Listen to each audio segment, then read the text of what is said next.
Bienvenue, vous nous écoutez sur le www.radioalfayda.net. Alfayda, c'est la référence. En direct du studio, Ali Momar Alilo. Mesdames et messieurs, merci de la confiance renouvelée à la radio Alfayda pour vous informer. Vous avez fait le bon choix.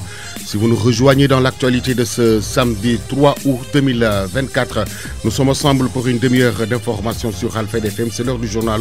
Voici le sommaire. Campagne de prévention. Le premier passage a été une réussite. Une information donnée lors de l'atelier de restitution du premier passage de la campagne saisonnière de chimioprévention du paludisme chez les enfants. Aline Badara Diop s'est entretenu avec Serigne Abdou Sek du district sanitaire de Kaolack. Journée de reboisement à Vélingara pour compenser les pertes enregistrées chaque année. Une situation qui menace l'écosystème. Les jeunes du mouvement Pilital, en collaboration avec le service des eaux et forêts, organisent des journées de sensibilisation. Votre rubrique Djangondo Chi Benen Anam ou Apprendre ensemble autrement seront aujourd'hui au service de la cardiologie de l'hôpital Elhaji Ibrahima Niass, où Ndeye Fatou Cissé s'est entretenu avec le docteur Souleymane Thiam. En seconde partie, vous aurez la page internationale, l'actualité sportive et la revue des quotidiens qui mettront un terme à ce JP. Mesdames et messieurs, gardez votre confort d'écoute. Le développement, c'est dans une poignée de secondes. Le journal Serigne Moussa Kane qui vous dit bonjour. Haj Mohamedou Bachir Ragnan assure les opérations techniques. Mesdames et messieurs, bonjour et bienvenue. Je vous le disais en titre, campagne de prévention du paludisme saisonnier. Le premier passage est réussi à Kaolack selon les autorités sanitaires. C'était lors de l'atelier de restitution du premier passage de la campagne saisonnière de chimioprévention du paludisme chez les enfants. Aline Badara Diop. Un bilan positif noté suite au premier passage de la campagne chimioprévention du paludisme saisonnier. Serigne Abdou Sek, membre de l'équipe cadre du district sanitaire de Kaolack. Bon, le bilan est satisfaisant dans la mesure où vraiment, si on atteint les 80%, on est dans le vert. Déjà, c'est satisfaisant. Mais au niveau du district, on a atteint les 98% par rapport à la cible recensée. Bon, on attend théoriquement à administrer ces médicaments à un nombre d'enfants arrivant à 83 419. La cible, 320 mois dans les 21 structures de santé qui mettent en œuvre cette stratégie sont aujourd'hui estimés à 83 419 enfants. Mais ça, c'est théorique. Les réalités du terrain diffèrent. On trouve toujours un nombre différent de cette cible, mais le nombre qui a été recensé sur le terrain a été administré à l'ordre de 98%, ce qui est satisfaisant parce qu'on nous demandait 80%. Le deuxième passage se déroulera du 2 au 5 août a pour objectif de renforcer la prévention contre le paludisme. Et nous avons déroulé cette campagne au mois de juillet. Comme on a fait un mois, on compte revenir dans les ménages pour administrer ces médicaments aux enfants. Et ce sera du 2 au 5 août 2024. Pour les protéger encore pour le mois d'août et au mois de septembre, nous allons revenir. Et je voudrais préciser une chose. La stratégie adoptée pour cette campagne, c'est le porte-à-porte. Les administrateurs de ces médicaments, c'est-à-dire les distributeurs, les relais, vont entrer dans les ménages par ménage. Mais aussi, on ne doit pas laisser les médicaments dans les ménages. Mais le relais doit observer l'administration. C'est aux parents vraiment d'administrer les médicaments à son enfant. Si vraiment il a des difficultés, le relais peut l'aider à administrer ces médicaments-là. Le paludisme est une maladie très fréquente. Cela étant homme de médias, y compris les câbleurs, ont pris part à cette rencontre pour éradiquer le paludisme. Aline Badara Diop, lors de cet atelier, Serigne Abdou Sek, membre de l'équipe 4 du centre de santé du district sanitaire Kasnack, lors de cet atelier, est revenu sur la campagne et estime qu'un réel recul a été constaté depuis l'avènement de la CPS. Cette campagne CPS, c'est l'administration de médicaments. Ces médicaments sont constitués de sulfadoxine pyrimétamine et d'amodiaquine. Et qui parle de sulfadoxine pyrimétamine, la SP parle de fansidar ou de maloxine. Parce qu'au niveau communautaire, les gens connaissent ces noms-là. Le nom de fansidar standard ou maloxine. Et qui parle d'amodiaquine parle aussi des médicaments qui se terminent par quine, à savoir la nivaquine, la chloroquine, la flavoquine, la camoquine, etc.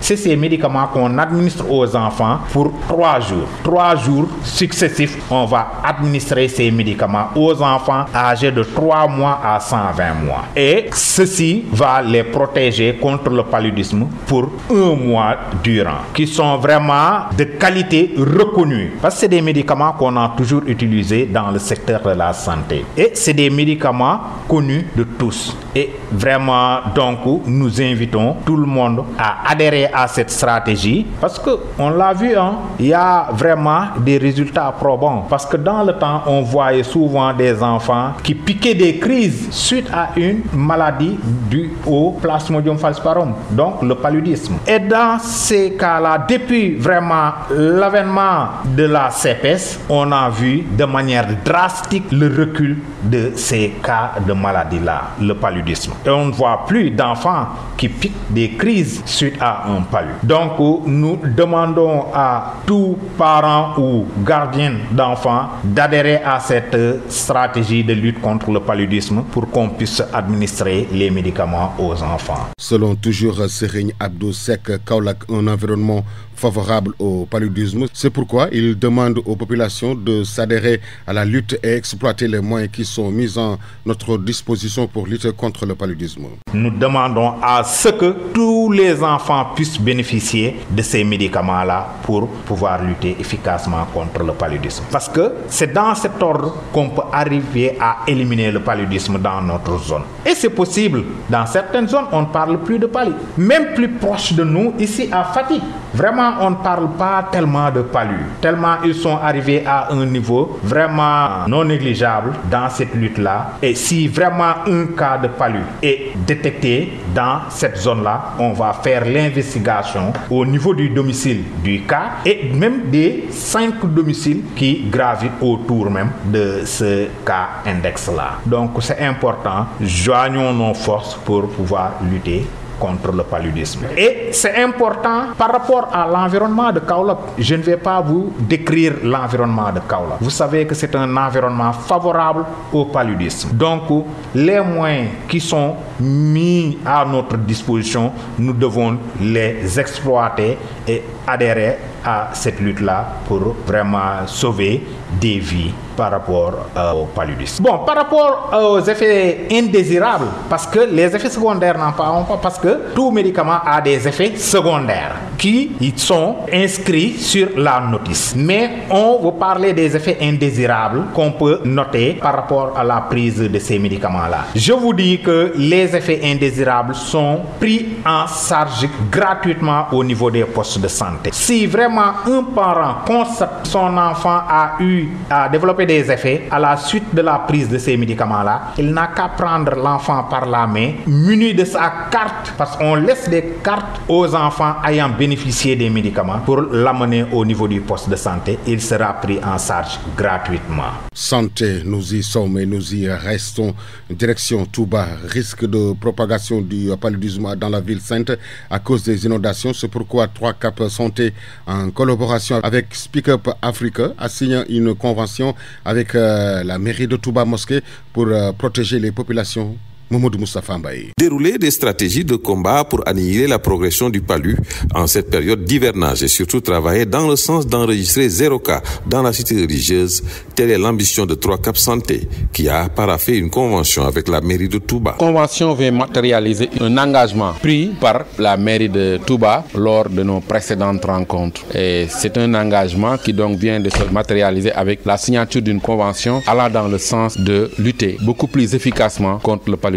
Qui parle d'inondation, qui parle de Touba, parle d'inondation, qui parle d'inondation, parle de prolifération de moustiques et donc de paludisme. Et donc nous estimons que en mettant ensemble nos efforts, en développant des synergies avec les collectivités territoriales, nous parviendrons à lutter beaucoup plus efficacement contre le paludisme. Et donc c'est dans ce cadre-là que nous avons noué un partenariat avec la mairie de Touba, avec à sa tête le maire Abdoulaye Khatka, qui nous a reçus et qui a fait preuve d'ouverture et d'engagement. Et c'est pourquoi nous avons beaucoup d'espoir en ce que ce partenariat-là débouche sur des résultats probants, notamment, disons, la baisse de la prévalence du paludisme dans ce lieu appelé Touba. Mouniaï Sissé, en sa qualité de président de la structure, insistera sur la nécessité qu'il y a à davantage impliquer les collectivités locales dans la lutte contre le palu pour plus d'efficacité. Mamadou Moustapha Mbaye, Touba, Alfayda FM.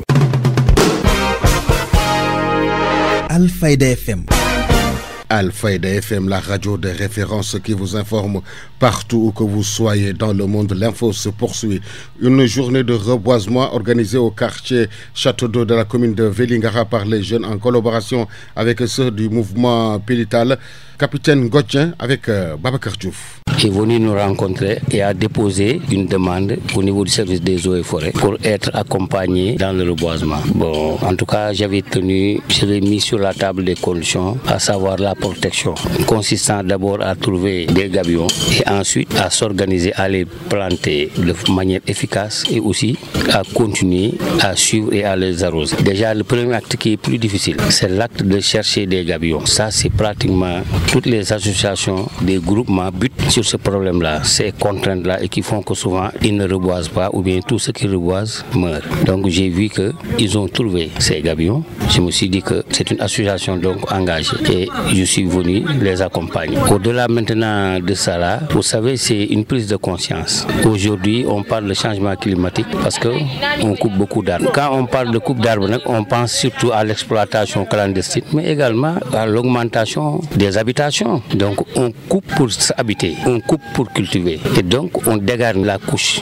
végétale, ce qui expose donc la terre aux rayons solaires parce que l'arbre joue un rôle important dans la séquestration du gaz carbonique. Maintenant, reboiser, c'est faire une résilience, chercher à lutter contre les changements climatiques, mais également à donner un bon cadre de vie au quartier, mais aussi participer à ce qu'on appelle un élan de patriotisme pour que les autres associations peuvent en tout cas s'en servir pour poursuivre ces actions. Ici, c'est que surtout nous avons distribué, en tout cas en ce qui nous concerne, les plants d'ombragés, notamment le Terminalia Mantali, le Melina arborea, nous avons aussi le Peltophorum ferruginum et du flamboyant. Mais j'ai vu qu'aussi ils ont ajouté des manguiers.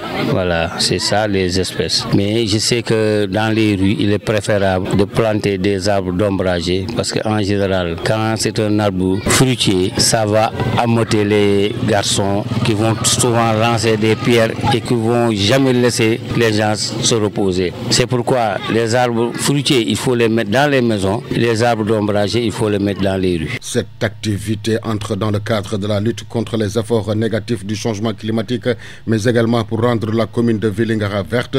Mam Cheikh, porte-parole du mouvement, au micro de Babacar Diouf. Tous les quartiers de Vélingara ont besoin de ces genres d'activités-là, dans la mesure où nous sommes en train de perdre des arbres sans les renouveler. Et il fut un temps, dans tous les espaces de la commune, pratiquement dans tous les grands artères, il y avait un allongement d'arbres. Aujourd'hui, face à l'évolution de la ville, à l'édification de certains goudrons, etc., la mise en place de certains goudrons, on voit que des arbres sont terrassés.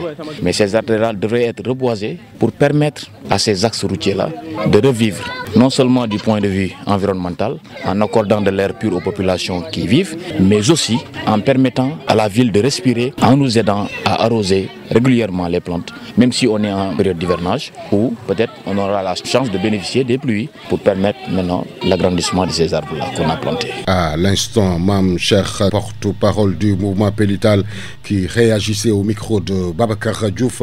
Lutter contre la déforestation, la forêt de Missira souffre de coupe de bois. Selon Keulin Keita, c'est une catastrophe environnementale. Les jeunes de cette localité interpellent le chef de l'État et son Premier ministre. C'est des arbres, comme on a l'habitude de dire, c'est des arbres qui ne sont même pas secs et on les a coupés pour faire utiliser ça à d'autres fins. C'est inquiétant dans la mesure où vraiment la forêt de Missira, de l'est à l'ouest, du nord au sud, c'est comme ça, le constat est général et c'est partout. Il y a plus de bois, c'est presque fini. Donc si on continue comme ça, ils sont en train de créer une désert chez nous. C'est une catastrophe environnementale, c'est vraiment le mot, parce que ces gens-là, c'est des ennemis de la nature. avec le nouveau gouvernement, nous espérons qu'il y aura un changement quand même, que ça s'arrête. Disons non à la coupe de bois. Nous demandons aussi à la jeunesse de faire des reboisements et de conscientiser ceux qui sont en train de couper et d'arrêter de couper.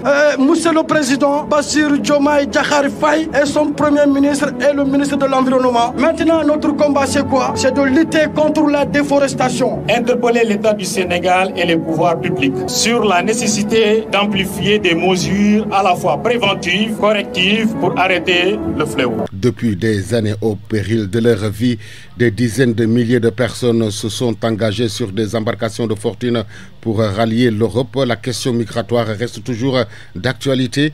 Massen, spécialiste sur la question migratoire, au micro de Ngondejaï. Le gouvernement qui est là disait qu'une fois élus, ils vont éradiquer ce fléau. Donc dire cela, c'est méconnaître les contours de la migration. Vraiment, parce que là, c'est un phénomène inarrêtable. Inarrêtable, je l'ai dit à l'entame de mes propos, tant que les Européens n'admettront pas que la migration est une donnée naturelle et un droit international, là, ça devient un problème. Mais ce qui est important maintenant, c'est de voir la manière d'obtenir les visas. Il faut qu'il y ait une facilitation rapide par rapport à l'obtention des visas et cela va permettre maintenant aux jeunes de voyager, d'aller et de revenir. Et là, c'est important parce que la migration est tellement intéressante vu qu'une fois qu'on rejoint par exemple l'Europe en tant que chômeur, on peut être qualifié dans plusieurs domaines. Donc les Européens envoient par exemple une manne financière extrêmement élevée par rapport aux transactions, les Wari, les Wave, les Orange Money, etc. Donc ceci montre que l'État doit faire encore plus d'efforts pour accompagner ces jeunes et encore continuer à communiquer sur ce fléau. Je ne vois pas une bonne communication présentement par rapport aux gouvernants. Ils n'ont pas encore pipé mot par rapport à ce phénomène. Et donc, l'heure est grave. On interpelle directement le président de la République pour qu'il puisse faire d'efforts et revoir aussi le document pour qu'il puisse les mettre en œuvre. Parce que le gouvernement d'antan a fait pas mal d'efforts sur ce point et l'État est une continuité. Selon les spécialistes, la migration est un droit reconnu lors de la Déclaration universelle. Il faut impérativement une rencontre entre les autorités étatiques pour discuter sur l'obtention des visas. Massen, spécialiste sur la question migratoire, au micro de Ngondejaï. Il faut que les Européens sachent maintenant que la migration est un droit reconnu lors de la Déclaration universelle des droits de l'homme. Et tant que l'Europe n'admettra pas que la migration est une donnée naturelle, humaine et un droit international, nous risquons encore d'entendre d'autres bateaux ou pirogues chavirer. Et ce qui va dire qu'on ne peut pas arrêter la mer avec ses bras. Si les droits des migrants ne sont pas respectés, là on peut dire que la migration se fera tout le temps dans les conditions illégales, irrégulières et avec les risques qu'il y a. Notre problème majeur, c'est qu'il faut impérativement que nos autorités rencontrent les autres autorités des autres États pour qu'on puisse partager par rapport à l'obtention des visas. Donc cela va nous permettre, va permettre à tout un chacun de voyager sans problème. Maintenant, si par exemple le gouvernement qui est là, on ne peut pas présentement leur dire quoi que ce soit, vu qu'ils n'ont pas encore fait 5 mois, mais l'État est une continuité. Ils doivent sortir le document national de politique migratoire revu pour qu'ils puissent maintenant continuer le travail déjà entamé par le gouvernement sortant. Voilà, le REDEM a toujours été au devant de la scène, accompagner les migrants de retour, aller rencontrer les migrants et aller aussi dans les zones de départ pour pouvoir conscientiser la population pour revoir cette technique de voyager. Bien vrai que la migration est une donnée naturelle et un droit humain selon l'article 13 de la Déclaration universelle des droits de l'homme. Et là, on ne doit pas banaliser ce voyage vu que la migration n'est pas une faute mais une réaction humaine. Les gens se déplacent pour aller chercher du travail, pour trouver des lendemains meilleurs. D'antan, les causes, c'était par exemple la pauvreté, le désespoir. Mais de nos jours, la chose a changé et a évolué. Une fois rencontré des éléments qui se trouvent au niveau de quelques régions, les gens nous disent qu'ils ont vendu leurs machines, leurs outils de travail pour rejoindre la mer et malheureusement, il a perdu la vie. Sans lui, le courant ne passe plus entre les ASC qui sont à Pikine et les communautés de pêcheurs de la langue de Barbarie. En colère contre ces jeunes, les pêcheurs faisaient face à la presse pour alerter les autorités. Moustapha Dien porte leur parole au micro de Baradjob. Aujourd'hui, nous avons réuni la presse pour pour vous faire part d'un problème qui nous concerne. On est ici tous des pêcheurs saint-louisiens avant tout. Je tiens à préciser cela. Et après chaque saison de pêche, il nous faut un espace pour pouvoir garder nos pirogues hors de l'eau. Maintenant, il se trouve qu'un jour, des équipes de foot, des ASC, voulant de l'espace, voulant des terrains de foot, ont payé un tracteur pour qu'il déplace nos pirogues qu'on avait gardées ici, dans cet espace-là, jusqu'à même détruire certaines de nos pirogues. Voilà, c'est la raison pour laquelle on a jugé nécessaire de convoquer la presse aujourd'hui. Maintenant, avant cela, ils avaient fait des menaces. Ils avaient menacé de régler ce problème-là, puisqu'ils n'ont plus de terrain de foot, dit-il, nous considérant comme étant des non-habitants de Pikine, alors que nous tous, nous habitons ici à Pikine, mais avant cela même, nous tous, on est des Saint-Louisiens et on est toujours dans la région de Saint-Louis. Alors, ils considèrent que nous, on n'est pas des Pikinois, raison pour laquelle ils ne peuvent pas concevoir qu'on garde nos pirogues. Les autorités locales, nous interpellons les autorités locales pour qu'ils règlent au plus vite ce problème. Parce que je crois qu'un citoyen n'a pas les pouvoirs de régler lui-même ses propres problèmes. Il y a des voies, la justice est là et la justice est là pour tout le monde. Maintenant, puisqu'ils ont détruit nos biens, nous aussi, on a décidé d'écrire une plainte qui est déjà déposée au niveau du procureur. Voilà, nous attendons la justice maintenant pour qu'il fasse son travail au plus vite. C'était lors de la conférence de presse tenue par les pêcheurs de la langue de Barbarie. Une session de formation tenue à Kaolack par l'AFS avec les journalistes dont l'objectif est de lutter contre la désinformation qui prend de plus en plus de l'ampleur selon Frédéric Ndeki, chargé de programme. L'objectif c'est de lutter contre la désinformation qui prend de plus en plus de l'ampleur en lien avec les processus électoraux. Nous sommes une organisation qui travaillons sur les processus électoraux en vue de contribuer à la consolidation de la démocratie en Afrique et dans le monde. Ce qui a motivé le choix des acteurs des médias, comme vous le savez, les acteurs des médias travaillent dans l'information, la bonne information, et vous savez, la désinformation rend plus compliqué ce travail. Il rend compliqué notre travail, puisque le travail que nous essayons de faire pour rendre les élections plus intègres, et il rend aussi compliqué le travail des journalistes qui cherchent à produire une information de qualité. À l'issue de ces sessions de formation, pensez-vous que les journalistes ont été bien outillés vu les évaluations qui ont été faites? Oui, j'étais dans la salle et j'observais les interactions et je pense qu'au sortir de cette session, on peut dire que les participants ont une meilleure maîtrise des concepts de désinformation, malinformation et fake news, comme disent les anglophones. Je pense que les différents outils qui ont été partagés, surtout pour combattre la désinformation, on peut espérer qu'ils en feront un bon usage et que ces outils les aideront à mieux faire leur travail au quotidien.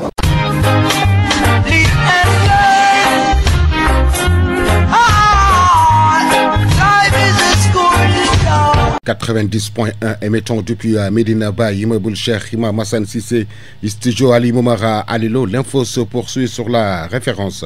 Jangonochi Benen Anam, votre rubrique au service de la cardiologie de l'hôpital El Hadji Ibrahima Niasse met le focus samedi sur les premiers gestes en direction d'un patient victime d'un arrêt cardiaque. À ce propos, suivons les orientations de Dr Souleymane Thiam au micro de Nefatou Cissé. Apprendre ensemble autrement, votre rubrique dans le secteur de la santé s'intéresse aujourd'hui au premier geste.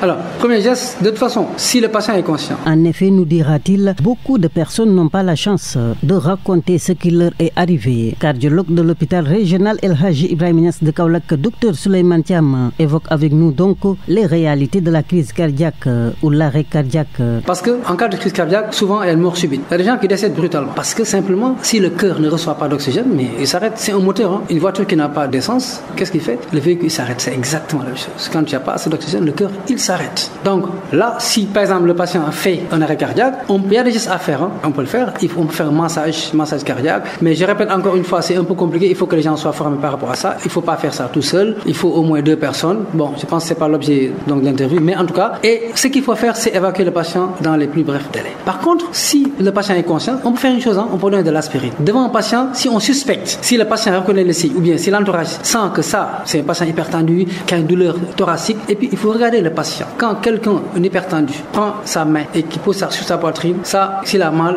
très souvent, ça peut être un indice d'infarctus du myocarde. Donc, si on a de l'aspirine à portée de main à la maison, donnez l'aspirine au patient. Il peut croire qu'il y a l'aspirine d'emblée. Ça, c'est le premier médicament qu'on peut donner à la maison, en tout cas avant même d'arriver à l'hôpital. Et on peut sauver le patient. Ça permet un peu de lutter contre la thrombose au niveau de l'artère coronaire. Mais, premier geste, hôpital. Parce que, je répète, c'est une course contre la montre. Au-delà de 8 heures de temps, il y a des choses qu'on ne pourra plus faire et le muscle cardiaque va être nécrosé. S'il est conscient, il a toute sa douleur, il faut l'amener à l'hôpital dans les plus brefs délais pour faire ce qu'on appelle une thrombolyse. Ça se fait. Encore maintenant, nous, on a commencé à le faire, ça ne se faisait pas. Et très souvent, on a remarqué que c'est des gens qui sont avisés. Donc, on s'est dit que si on forme les gens, si on avise les gens, je pense que quand chacun dans sa maison reconnaît un signe d'infarctus du myocarde, je pense qu'on aura moins de décès et on prend en charge de manière beaucoup plus adéquate donc cette pathologie. Alors, quand il y a mort subite, dans 95% des cas, il y a une cardiopathie en dessous. Il y a des gens qui peuvent faire des morts subites, pas parce qu'ils sont hypertendus, mais qu'ils ont des anomalies cardiaques à la naissance, méconnues. Il y a des anomalies qui peuvent, par exemple, toucher ce qu'on appelle les artères coronaires, qui passent inaperçues. Mais très souvent, il y a effectivement une cardiopathie en dessous. Et tous les facteurs précités tout à l'heure peuvent être à l'origine et sont, en tout cas, c'est les facteurs les plus communément connus rencontrés en cas de mort subite ici dans nos milieux.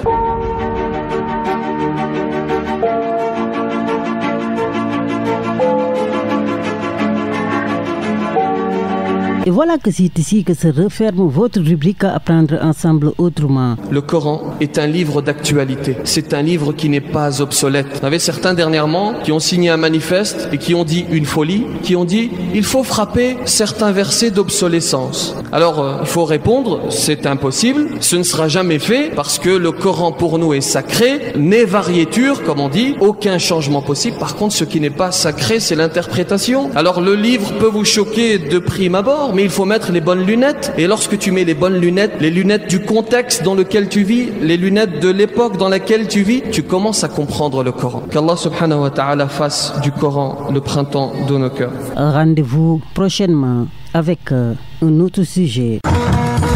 Actualité internationale. Si vous nous rejoignez dans l'actualité de ce samedi 3 août 2024, il est 12h passées à Kaolack, 6h de moins à Washington DC. L'actualité internationale, c'est avec nos partenaires de la Voix de l'Amérique. Les partis d'opposition tunisiens candidats à la présidence et des groupes de défense des droits de l'homme accusent les autorités d'avoir recours à des restrictions arbitraires et à l'intimidation afin d'assurer la réélection du président Kais Saied dans le cadre du scrutin prévu le 6 octobre.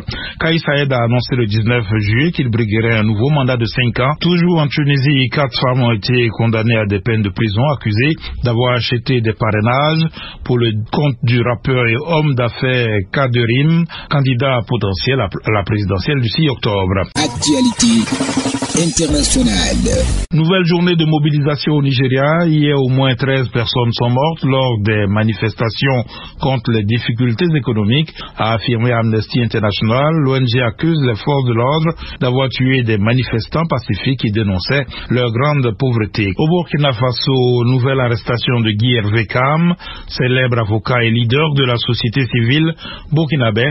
Il avait déjà été arrêté à 2 reprises cette année et libéré sous contrôle judiciaire à la mi-juillet. Guy Hervé Kam a été convoqué par la justice militaire. Il a été entendu par le procureur militaire toujours sur cette affaire de complot. Il a ensuite été placé sous mandat de dépôt à la prison militaire, a déclaré ce vendredi un de ses proches. Après sa deuxième arrestation à la fin du mois de mai, Maître Kam avait été inculpé pour complot et association de malfaiteurs. Actualité internationale. La Russie a réaffirmé se tenir fermement aux côtés de Bamako après les lourdes pertes infligées fin juillet à l'armée malienne et au groupe Wagner par les séparatistes et djihadistes dans le nord du Mali, a assuré Abdoulaye Diop, le chef de la diplomatie malienne, après un entretien téléphonique avec son homologue russe, Sergei Lavrov. Ce dernier a exprimé la ferme intention de la Russie de continuer à apporter le soutien nécessaire à Bamako, notamment en ce qui concerne les questions socio-économiques, le renforcement de la capacité de combat des armées et la formation du personnel militaire. Actualité internationale.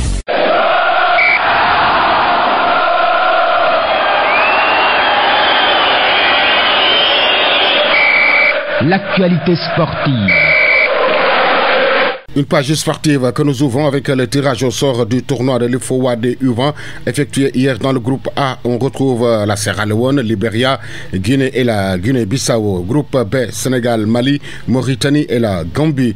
JO Paris 2024, quart de finale ce soir, États-Unis, Japon à 13h chez les femmes, Espagne, Colombie, Canada, Allemagne et France, Brésil. En basket, Porto Rico, États-Unis à 15h15, Serbie, Soudan du Sud chez les femmes, Chine, Porto Rico, Serbie, Espagne. Le coach Mam Moussa Sissé se prononce sur le stage de formation à licence C de la Confédération africaine de football. Nous sommes ici à Toubab Dialaw depuis le début de la semaine pour dérouler le 3e et avant-dernier module de la licence C de la CAF organisée par la Fédération sénégalaise de football en relation avec la CAF. Et c'est un stage, comme vous le voyez, destiné exclusivement à des filles. Donc nous avons fait le premier module il y a 3 mois, le deuxième module a été fait il y a 2 mois et là nous sommes en train de dérouler le 3e module. Et c'est dans le cadre du renforcement des capacités des filles pour le développement du football féminin au Sénégal et en Afrique. Les objectifs, c'est comme je l'ai dit tout à l'heure, leadership, renforcer les capacités et les compétences de ces filles pour le développement du football féminin au Sénégal. Il faudrait que ces filles-là, qu'on puisse les doter de connaissances sur le football, de compétences au niveau organisationnel, au niveau technique, au niveau relationnel, au niveau managérial pour qu'elles puissent prendre en charge les enfants, mais aussi qu'elles soient dotées des attitudes positives pour pouvoir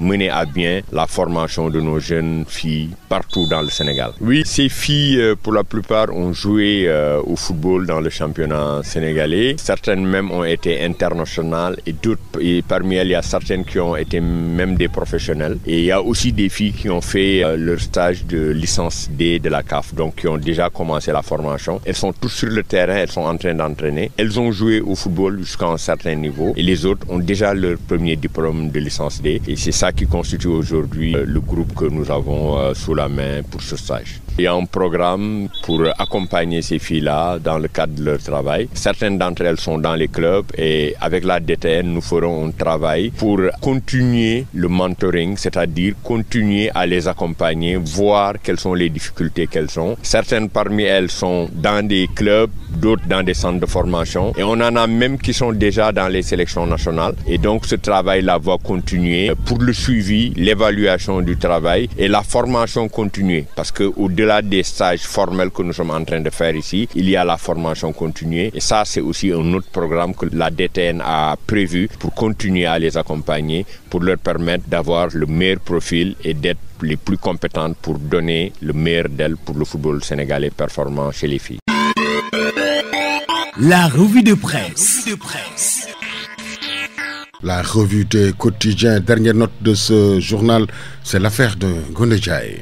Bonjour et bienvenue. Accident à Bandia, 3 morts et 4 blessés ce vendredi. L'hécatombe se poursuit, titre ce matin Réumi Quotidien. Faisons le décompte, le quotidien La Tribune renseigne qu'entre le jeudi 25 juillet et le vendredi 2 août, 25 personnes ont été tuées dans des accidents de la route de Kébémer à Bandia, en passant par Ndoulo-Madi, Saraya et Louga. Relatif toujours à la récurrence des cas d'accidents de la circulation, le ministre de l'Intérieur, Jean-Baptiste Tine, déplore cette situation. Et puis dans le même sillage, le ministre implique la responsabilité des conducteurs, des services techniques et des forces de défense et de sécurité. Libération écrit les vérités de Jean-Baptiste Tine. 24 heures Guinécaille de son côté titre Jean-Baptiste Tine met le doigt dans la plaie et promet des mesures énergiques, indique l'Observateur. Restons toujours dans le secteur du transport. Nouveau plan de circulation à Dakar. Le BRT dicte sa voie, informe Dakar Presse. Les charretiers poussent et autres enlevés du décor. Ils sont interdits par le préfet de circuler sur le trajet du bus, ajoute le même journal.